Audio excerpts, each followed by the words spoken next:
விஷ்ணு ரெட்டிக்கும் தமிழ்நாட்டுக்கும் இந்த ஜானாரிசாமிக்கும் தமிழ்நாட்டுக்கும் என்ன சம்பந்தம்? இது ஒரு பெரிய ஒரு நிர்வாக சீர்கேடுக்கு வழிவகுக்கும் விஜய். அதை நான் எச்சரிக்கிறேன் உங்களுக்கு. ஆனால் செக்ரட்டரியேட்ல வந்து அவர்களுக்குன்னு தனியாக அறைகள் ஒதுக்கப்பட்டிருக்கு. அதுக்கும் சீஃப் மினிஸ்டர் அறைக்கு பக்கத்திலேயே வந்து அறைகள் ஒதுக்கப்பட்டிருக்கு. அது மட்டும் இல்லாத எனக்கு என்ன கூடுதலாக செய்தி வந்தது, சிஎம்க்கு போகிறதுக்கு முன்னாடி வந்துட்டு இவங்க வழியாக தான் எல்லாமே போகுது அப்படின்றாங்க. அது எவ்வளோ பெரிய கேவலம் அது. அப்போ உங்களுக்கு யார் மேலேயும் நம்பிக்கை இல்லையா விஜய்? இப்போ கடைசியில் புத்திசாலிகள் இல்லை அப்படின்னு நான் ஒத்துக்கிறல, இருக்கிறாங்க. உங்கள் ரசிகர் மன்றத்திலே இருக்கிறாங்க. என்னதானே நீங்கள் அனுப்புனீங்க அரசியல் பயிலரங்கத்துக்கு? நான் பார்த்தேன்ல, நீங்கள் எம்ஜிஆர்னு அடிக்கடி சொல்றீங்களே, எம்ஜிஆருடைய கூட இருந்த யாராவது ரசிகர் மன்ற ஆட்கள் யாராவது செக்ரட்டரியேட் வந்திருக்காங்களா? நாட்டுக்கு எதுக்கு ஆளுநர், ஆட்டுக்கு எதுக்கு தாடின்னு கேள்வி கேட்டவங்க ஏன் இன்னைக்கு வந்து ஆளுநரை போய் சந்திக்கிறாங்க? ரொம்ப நல்ல கேள்விங்க ஐயா. நீங்கள் என்ன ஐயா பண்ணுவீங்க எதிர்கட்சி தலைவரா? இல்லை நீங்கள் எதிர்கட்சியாக இருந்தபோது அங்கே கேரளாவில் ஆளுநரை பார்த்து செய்யலையா? செய்யல. சர்மிளா டாக்கிஸ் நேயர்களுக்கு வணக்கம்.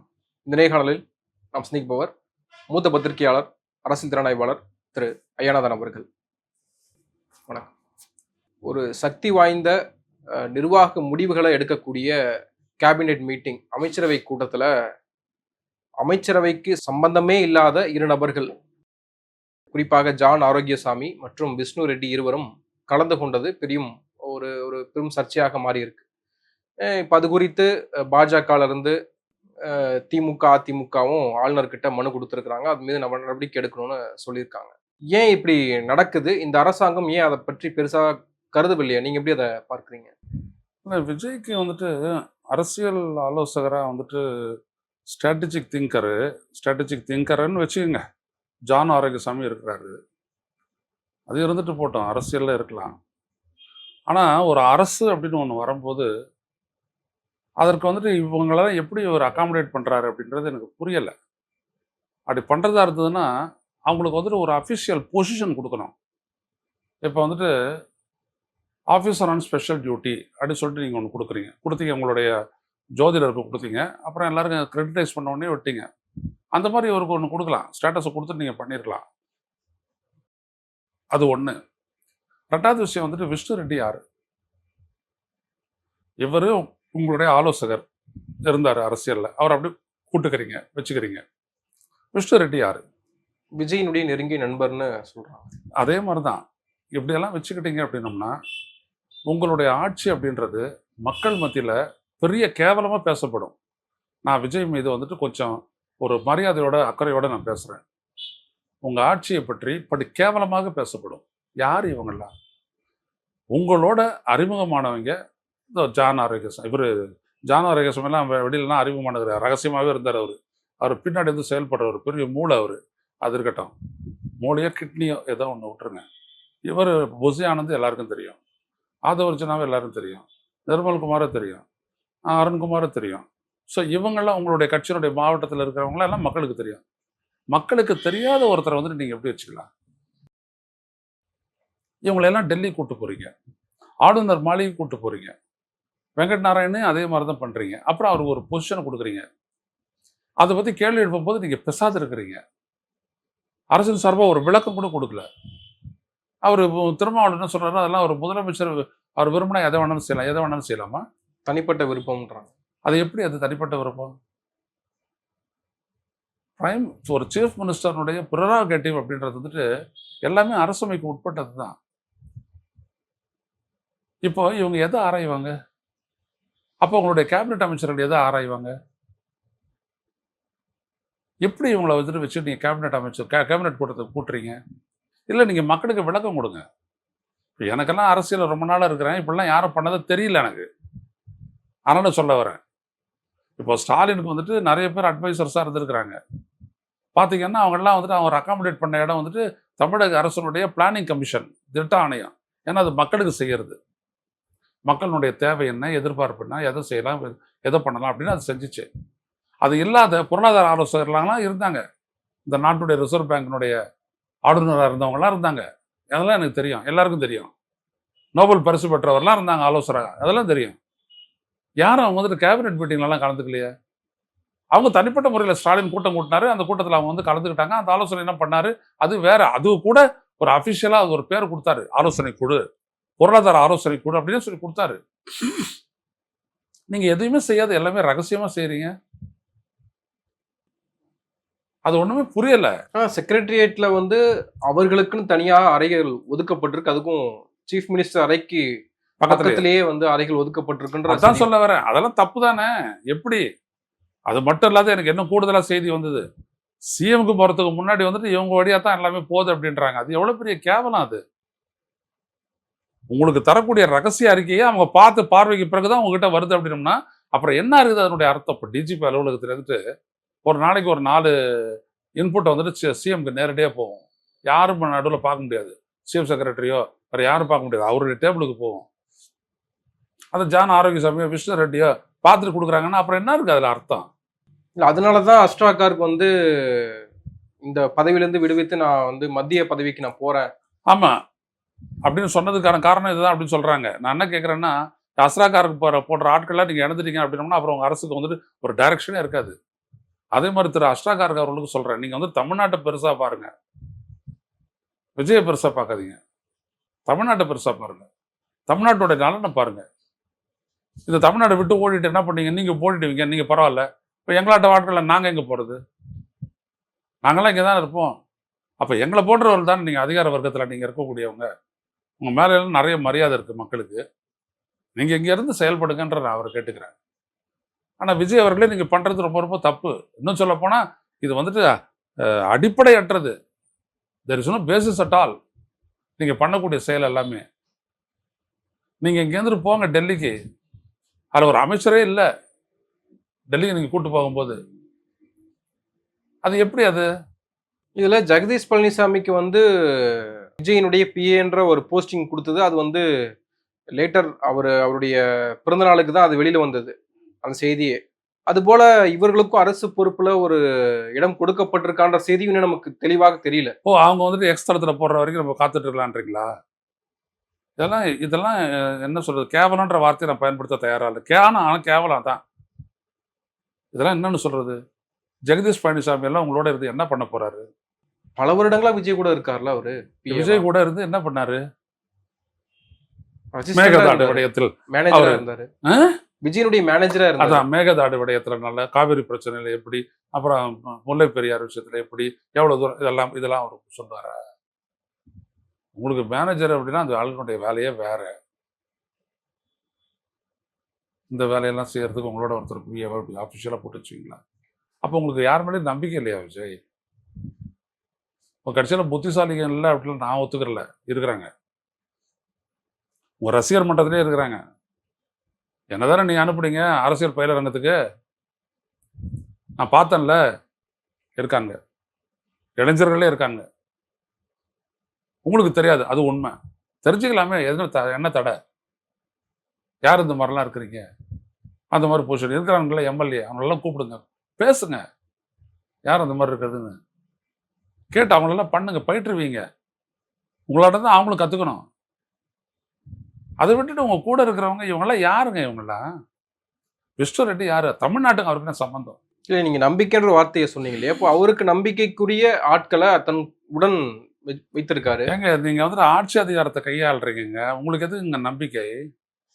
உங்களுக்கு எதுக்கு ஜோதிடம்? பிரச்சனையினுடைய உண்மை தெரியணுங்க. அதுக்கு ஒவ்வொன்றுத்துக்கு ஒரு துறை இருக்குங்க.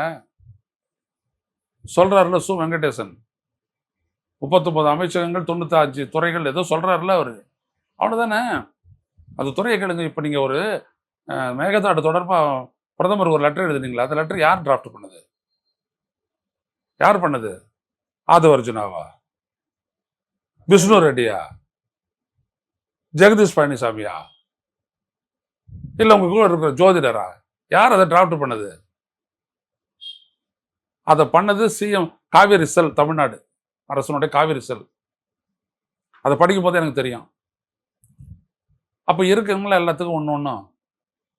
ஜெயலலிதா அவனுடைய திறமையான செயல்பாட்டுக்கு காரணமே அவங்க அரசு துறையை சரியா பயன்படுத்தி விட்டது தான். கலைஞருக்கு எதுவுமே தேவையில்லை. அவர் உச்சாணி கொம்பு எல்லாத்தையும் பார்த்துட்டு வந்தவர். அந்த வழியில வந்த ஒரு ஸ்டாலின், அவருக்கும் தெரியும் எல்லாமே எப்படி பண்ணணும்ட்டு.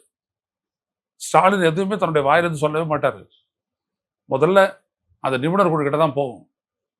அடுத்தபடியாக திட்ட கமிஷன் கிட்ட போகும். ஒரு பேராசிரியர் இருக்கிறாரு, அவர் வழியாக தான் வரும். அதே மாதிரி எனக்கு தெரியும் இந்த 5 ரூபா வந்துட்டு டீசலுக்கு குறைக்கும் போது வந்துட்டு அந்த அட்வைஸை கொடுத்தவர் வந்துட்டு யாருன்னு பார்த்தீங்க அப்படின்னம்னா, பெட்ரோலுக்கு குறைச்சது யார் அப்படின்னு பார்த்தீங்கன்னா, அந்த அட்வைஸ் கொடுத்தவர் பார்த்தோன்னா, ஆளுநராக இருந்தவர் ரிசர்வ் பேங்க்ல முன்னாள் துணை ஆளுநராக இருந்தவர். இப்படி நிபுணத்துவத்தை நாடி நீங்கள் வந்துட்டு ஆட்சியை பண்ணணும். நீங்க எல்லாம் தெரிஞ்சவரா இருந்தாலும் அப்படிதான் பண்ணணும். நீங்க எதுவும் தெரியாத வந்திருக்கீங்க, அப்படியே நீங்க அப்படிதான் பண்ணணும். அதை விட்டு ஜான் ஆரோக்கியசாமி, விஷ்ணு ரெட்டி, அப்புறம் இந்த மாதிரி இதெல்லாம் வந்துட்டு தப்பு. எனக்கெல்லாம் இவங்க மேலலாம் எந்த விதமான ரிகார்டும் கிடையாது.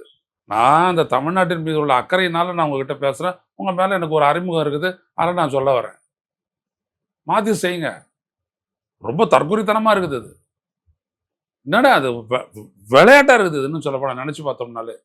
நம்ம தமிழ்நாடா இது இப்படி சீர்கெட்டு கிடக்குதே அப்படின்ற மாதிரி. கொஞ்ச நாள்ல பாத்தீங்கன்னா இது ஒரு பெரிய ஒரு நிர்வாக சீர்கேடுக்கு வழிவகுக்கும் விஜய்.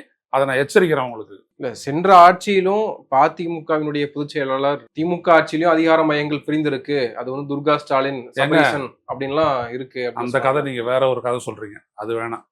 அதாவது இந்த டெண்டர் எடுக்கிறது, துட்டு சம்பாதிக்கிறது, அந்த கதை அதெல்லாம் நான் அந்த கதைக்கு நான் வரல. அதுக்கு நான் ஆளும் கிடையாது. உங்களுக்கு நான் எவ்வளோ எடுத்து சொன்னேன், அதுக்கெல்லாம் நான் துட்டா வாங்கினேன். உங்களை நாடி சம்பாதிக்கிற குரூப் எப்பொழுதுமே இருக்கும். அது எனக்கு தெரியும். அது ஒருத்தரும் சம்பாதிப்பாங்க, அதுவும் எனக்கு தெரியும்.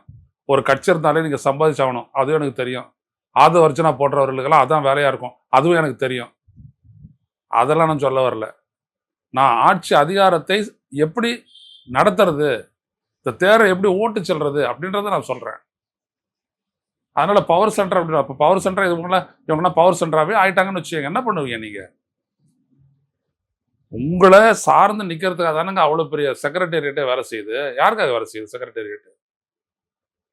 உங்கள் வழியாக நீங்கள் கொடுக்கக்கூடிய உத்தரவை நடைமுறைப்படுத்துறதுக்கு அவ்வளோ பெரிய செக்ரட்டேரியட் இருக்குது. அவ்வளோ அரசு ஊழியர் இருக்கான், அத்தனை பேர் கலெக்டர் இருக்கான், அவ்வளோ எஸ்பிஸ் இருக்கிறாங்க, அதுக்கப்புறம் ஒரு டிஜிபி அலுவலகம் இருக்குது, அதுக்கப்புறம் ஒரு துறைக்கும் ஒரு அலுவலகம் இருக்குது, ஒரு கார்பரேஷன் இருக்குது. எத்தனை கார்பரேஷன் இருக்குது? 1 2 தமிழ்நாடு ஃபுல்லா? இவ்வளவும் யாருக்கிட்ட யாரை நம்பி இருக்குது? Vijay, C Joseph Vijay. அப்ப நீங்க எப்படி இருக்கணும் சொல்லுங்க. ஆனா அவர் முன்னாடியே சொன்னார்ல, ஒரே பவர் சென்டர் தான், அது நான் தான் அப்படின்னாரு. ஏங்க அது ஒரு power centre, multiple power centre, power cut, அதெல்லாம் நான் வரலைங்க. உங்களுடைய பவர் சென்டர்ல பவர் கட்டு தான் பெருசா இருக்குது, அதெல்லாம் நான் வரவே இல்லை. உங்களை நம்பி இருக்குது, நீங்க எப்படி செயல்படுத்துவீங்க அது சொல்லுங்க. அது சினிமாவுக்கு நீங்க போனீங்க, அப்படியே போயிட்டு நேரம் வந்து ஷூட்டிங் டான்ஸ் ஆட்டு நீங்க வந்துடுவீங்க. இங்க அது கிடையாது. இங்க எல்லா இடத்துக்கும் நீங்க தான் ஆடணும். புரியுதுங்களா?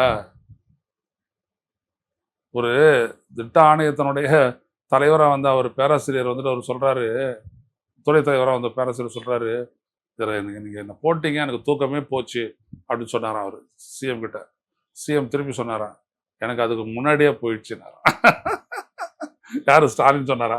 அது எனக்கு தூக்கம் முன்னாடியே போயிடுச்சு அப்படின்னாராம். இதுதான் உண்மை. அதெல்லாம் அப்படிதான் போவோம். அப்படி கார்ல வரும்போது அப்படிதான் கோழி தூக்கம் போட்டுக்கிட்டு தான் ஓட்டணும், வேற வழி இல்லை. உங்க அரசியலை பார்க்குற என் கதையே அந்த மாதிரி இருக்குதுன்னும் போது உங்க அரசியல் கதை எப்படி இருக்கும் சொல்லணுமா? நான் என்ன கேட்குறேன் அப்படின்னம்னா, நீங்க போற பாதை மிகப்பெரிய நிர்வாக சீர்கேட்டுக்கு வழிவகுக்கும். ரொம்ப அவப்பெயர் எடுப்பீங்க. அதனால முதல்ல ஒன்று இவங்களை தூக்குங்க, இல்லாட்டி அஃபிஷியலாக அறிவிங்க. அவங்க என்ன செய்யறாங்கன்றது சொல்லுங்க.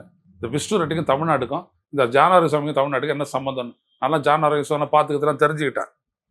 அவங்களாம் என்ன தெரியுன்றதெல்லாம் எனக்கு தெரியும். அதனால தான் நான் அடிக்கடி சொன்னேன், உங்க கூட இருக்கிறதெல்லாம் புண்ணாக்குன்னு நான் சொன்னது காரணமே தான். இப்போ நான் வித்ட்ரா பண்ணலை இந்த ஸ்டேட்மெண்ட்டையும். அவர்கள் தானே வச்சு ஆட்சிக்கு வர வச்சிருக்காங்க. இல்லை அதெல்லாம் சும்மா பேச்சு. ஆட்சிக்கு வர வச்சது, உங்களை ஆட்சிக்கு வர வச்சது வந்துட்டு இவிஎம் தான். அதில் வேற கருத்தும் கிடையாது. நீங்கள் ஒத்துக்க கட்டிப்பாங்க, அதை பற்றி கவலை இல்லை. அதை தெரிஞ்சுக்கணும் அப்படின்னம்னா, இப்போ நடக்கக்கூடிய உள்ளாட்சி தேர்தல் இருக்கு இல்லைங்களா, மேயர்லேருந்து எல்லா உள்ளாட்சி தேர்தல் இருக்குன்னா அதை மட்டும் வாக்குச்சீட்டு நடத்தி பாருங்க, அப்போ உங்க கதை தெரிஞ்சிடும். புரியுதுங்களா? அதனால ஒண்ணு புரிஞ்சுக்கங்க, உங்களுக்கு வாக்களிச்சு தான் நீங்க கருதக்கூடிய அந்த மக்களுக்கு நல்லது செய்யணும்னு நினைக்கிறீங்களா, அதை உங்களுக்கு இருக்கக்கூடிய அரசு எந்திரத்தை வச்சு நீங்க அதை பண்ணுங்க. இதுங்களை எல்லாம் உங்களுடைய கட்சி அலுவலகத்தில் வச்சு வைங்க. அவங்களோட வாரத்துக்கு ஒரு முறை ஆலோசனை பண்ணுங்க, அது வேற விஷயம். அதுக்கான இடம் தலைமைச் செயலகம் கிடையாது. ரொம்ப ரொம்ப தவா போயிடும். நீங்க எம்ஜிஆர்னு அடிக்கடி சொல்லுவீங்களே, எம்ஜிஆருடைய கூட இருந்த யாராவது ரசிகர் பண்ற ஆட்கள் யாராவது செக்ரட்டேரியட் வந்திருக்காங்களா? எம்எல்ஏ ஆக்கியிருக்கிறாரா? மினிஸ்டர் ஆக்கியிருக்கிறாரா? அது சொல்லுங்க பார்ப்போம். முசிறிபுத்தனுக்கு எங்கே இருந்தது இடம்? எங்கே எம்எல்ஏ ஆகினாரு? யாரும் கிடையாது. எல்லா அரசியல்வாதிகள் அவரை சுற்றி இருந்தவங்க. அது மட்டும் புரிஞ்சுக்கோங்க. செல்வி ஜெயலலிதா ஒருபோதும் அரசு இயந்திரத்தையும் நம்ப மாட்டாங்க. ஆனால் அதுக்கிட்ட இருந்து எல்லா விதமான அட்வைஸையும் எல்லா விதமான வேலையும் வாங்குவாங்க. புரியுதுங்களா? அவங்க அவங்களோட கேபினெட்டை தான் சார்ந்து நிற்பாங்க. வேறு வெளியிலலாம் ஆலோசகர் ராமசாமி அட்வைஸ் அந்த கதையெல்லாம் கிடையாது. அதெல்லாம் அரசியலுக்கு ஆட்சியை கிடையவே கிடையாது. ஒருபோதும் அவங்க பயன்படுத்துறது கிடையாது. ஸ்டாலின் இன்னும் சுத்தம். அவர் யாருக்கிட்ட எதை செய்யணும் அப்படின்றது திட்டமிட்டு செய்யக்கூடியவர். அதனால தான் அவரை கடைசி வரைக்கும் அவருடைய ஆட்சி நல்லா இருந்துச்சு. பாருங்க, கட்சி அவரது நல்லா இருக்கும், ஆட்சி அவரது நல்லா இருக்கும், எல்லாமே அவரது நல்லா இருக்கும், ஹெல்த்தும் நல்லா இருந்துச்சு. அதை எங்கே போய் பார்த்துக்கணுமோ அதையும் பார்த்துக்கிடுவாங்க. ஆனால் நீங்கள் வந்துட்டு எதையோ பண்ணிட்டு இருக்கீங்க. இது அனைத்தும் தமிழ்நாட்டுக்கு பாதகமானது. இன்னைக்கு பே சண்முகம் ஒரு கேள்வி எழுப்புறாரு.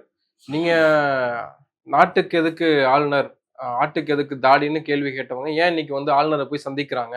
அதுவும் ஒரே நாளில் பாஜக சந்திக்குதுன்னா அது ஓகே. ஆனா திராவிட கட்சிகளும் அதிமுகவும் திமுகவும் ஒரே நாளில் போய் சந்திக்கிறீங்களே ஏன் அப்படின்னு ஒரு கேள்வி எழுப்புறாரு. ரொம்ப நல்ல கேள்விங்க ஐயா. நீங்க என்ன ஐயா பண்ணுவீங்க எதிர்கட்சி தலைவரா? இந்த மாதிரி குதிரை பேரம் நடக்குது, கான்ஸ்டிடியூஷனல் இஷ்யூஸ் வந்துச்சுன்னா நீங்க யாருங்க போய் பார்ப்பீங்க? நேரம் போயிட்டு பிரசிடென்ட் ஆஃப் இந்தியா பார்ப்பீங்களா? சொல்லுங்க. இப்போ உங்களுடைய கட்சியினுடைய ஆட்சி தானே நடந்துச்சு கேரளாவில். அவர் ஆளுநரை பார்த்து எதுவுமே செய்யவே இல்லையா? இல்லை நீங்கள் எதிர்கட்சியாக இருந்தபோது அங்கே கேரளாவில் ஆளுநரை பார்த்து செய்யலையா? அதையும் செய்யல. சண்முகம் என்ன நினைக்கிறாரு, நம்மளுக்கெல்லாம் தமிழ்நாட்டு கூட தான் சிந்திக்க முடியும். பெரிய அறிவாளி அவர். இப்படிலாம் இருப்பாருன்னு நான் எதிர்பார்க்கல. அப்படி பண்ணுறாரு அவர். கொடுக்குற வியாக்கியானெல்லாம் பார்த்தீங்கன்னா தலை சுத்துது. ஒரு மார்க்சியவாதியா இல்லை பாஜக அரசியல்வாதியா அப்படின்னு சொல்றாரு. ஏன்னா எதுக்கு வேணாலும் எது வேணாலும் பேசலாம் பாஜகவாக இருந்தாங்கன்னா. அப்படிதான் அவர் பேசிட்டு திரிகிறாரு.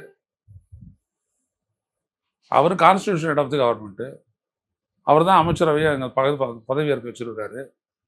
அரசு சம்மந்தப்பட்ட விடயங்களை அங்கே தான் போய் பேசணும். வேறு யாருக்கிட்ட பேசுவீங்க? ஆளுநர் பதவி வேணாம் அப்படின்னு சொல்லிட்டோம். ஆளுநர் பதவி வேணாம் தான் திமுக சொல்லிச்சு. யார் வந்துட்டு ஸ்டாலினுக்கு பதவி பிரமாணம் செஞ்சு வச்சுது? அந்த பதவி பிரமாணம் பண்ணும்போது உங்களுடைய கட்சிக்காரங்க அங்கே இருந்தாங்களா? ஆளுநர் மாளிகைக்குள்ளே உட்காந்தாங்களா இல்லையா? ஆளுநர் கொடுத்த மந்திரி முந்திரி பிஸ்கட்டு டீ எல்லாம் சாப்பிட்டீங்களா இல்லையா? என்ன கதை விட்றீங்க? வேணான்றது கொள்கை முடிவு, ஒழிக்கணும். அது ஒழிக்கிறதுக்கான வேலையை ஒன்றா சேர்ந்து செய்வோம்னு சொல்லுங்கள், அது வேறு விஷயம். போயிட்டு பார்த்ததே தப்புன்னு எப்படி அது? விஜய் கூட அண்ணா பல்கலைக்கழகத்தில் நடந்த விஷயத்துக்கு அங்கே தான் போனார். நான் கூட கேட்டேன், அண்ணா பல்கலைக்கழகத்துடைய வேந்தர் அந்த ஆள் தானே, நீங்கள் ஏங்க அவர்கிட்ட போயிட்டு கொடுக்குறீங்கன்னு. அப்போ தான் விஜய் சொன்னார், என்னை தொடர்ந்து விமர்சிங்க, அதை மட்டும் நிறுத்திடாதீங்கன்னு சொன்னார் அவர். விஜய் உள்ளபடியே சொல்கிறார், விஜய் அப்படி சொன்னார். அவர் விமர்சனத்துக்கெல்லாம் அஞ்சறவரெலாம் கிடையாது. நான் பதில் சொல்லிட்டு போனோம் அப்படின்னு நினைக்கிறவர் அவர். புரியுதுங்களா? அப்போ உங்கள் கதை என்னது? அது கம்யூனிஸ்டுகள்லாம் விட்டுருங்க ஐயா, பழைய கம்யூனிஸ்டுகள் அப்படி சொல்லி விட்டுருங்க. இல்லை, அவங்க கேள்வி எழுப்புறாங்க. இப்போ 50 நாட்களுக்கு மேலே ஆயிருக்கு இந்த ஆட்சியில், நிறைய குற்றங்கள் நடந்திருக்கு. குறிப்பாக வந்து அமோனியா கசிவு நடந்திருக்கு. இப்போ அதுக்கெல்லாம் வந்து திமுக ஒரு எதிர்கட்சியாக, ஆக்கப்பூர்வமான எதிர்கட்சியாக என்ன ஆர்ப்பாட்டத்தை நடத்திருக்கீங்க, என்ன பெரிய போராட்டத்தை நடத்திருக்கீங்க? அதான் அந்த அமோனியா கசிவுக்கு வந்துட்டு ஆர்ப்பாட்டம் நடத்தணுமாமா? இன்னும் நடத்தணும். அமோனியம் சல்ஃபேட்டுக்கு எதிராக ஆர்ப்பாட்டம் நடத்தணுமாமா? அமோனியம் ஒழிக, அமோனியா கேஸ் ஒழிக. என்ன சொல்றாரு சண்முகம்? என்ன சொல்றாரு? இந்த மாதிரி எவ்வளோப்பட்ட கெமிக்கல் ஃபேக்டரி இருக்குது, எல்லாத்தையும் மூடிடலாமா? என்ன சொல்ல வராரு இவர்? இந்த கம்யூனிஸ்ட் கட்சிகள்லாம் இந்த ஸ்டெர்லைட் போராட்டத்துக்கு என்ன பண்ணாங்க? என்ன பண்ணாங்க? இதான் நான் பேசுகிறேன்னு பதில் சொல்லுங்க பார்ப்போம். நாங்கள் போனோம், நாங்கள் பேசணும், நீங்கள் என்ன பண்ணீங்க? நீங்கள் காவிரி படுகைக்கு ஆற்றுல பாதி சேத்துல பாதி தான் காலை வச்சுட்டு இருக்கிறீங்க. ஒரே பக்கம் ஓஎன்ஜிசிலையும் உங்களுக்கு தொழிற்சங்கம் இருக்குது, ஓஎன்ஜிசி இருக்கணும்னு நினைப்பீங்க. அதே நேரத்தில் வந்துட்டு அவங்க ஹைட்ரோ கார்பன் திட்டத்தையும் எதிர்ப்பீங்க. அந்த மாதிரி டபுள் கேம் ஆடுறவங்க நீங்கள். இல்லைன்னு சொல்லுங்கள் பார்ப்போம், இல்லைன்னு சொல்லுங்கள்.